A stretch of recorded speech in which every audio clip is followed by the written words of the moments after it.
do we do differently then? Why do we have like the magic trick? So we've got a chemical which we pre-spray the area with. So we get there, we'll sweep it, potentially vacuum it depending on how much is on the surface. And then we'll pre-spray with a treatment which actually kills all the organic matter. So all the black spots, the white spots, all the algae and the lichen. Let it sit for half an hour to an hour, depending on how thick it is, and it just chews through everything.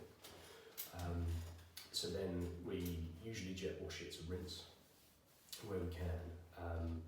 And rather than it being a blast and trying to actually almost chisel off these things with the high pressure water, we're just really giving it a low pressure rinse.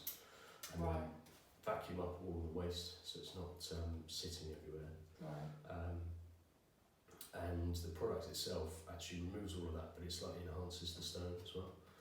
So it brings it back all the colours, so especially like Indian limestone, Indian sandstone, that's got pink and orange, greens and things in it.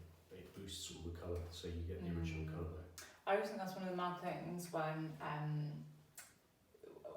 everyone loves the patio photos. They get the highest likes on all social media platforms.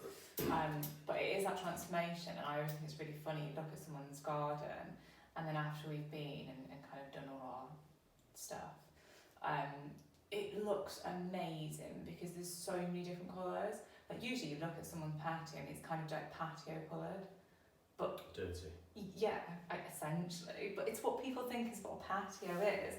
And we always get that kind of phone call and it's like, oh, I've just got like I think it's a generic patio stone. That's kind of the questions we usually get. And once you've done all of that, you've got, as you say, all of these different colours. And I find it fascinating. I think because so much of the work we do is internal, there's something beautiful about so many different types of sandstone. They're just gorgeous colours. The pinks. I think this is pink. Maybe I like it because it's pink. I don't know. Probably. Quickly before we move on to some of the kind of more specialist bits of the patio stuff, which I think kind of sets us aside, I think the main prime question we get asked more often than any other question is this a safe thing to do if you've got plants surrounding your patio? Yeah. The product itself, because it effectively kills organic material, it wouldn't be safe to spray onto your plants and your flowers and what have you. But it's quite straightforward to spray around them.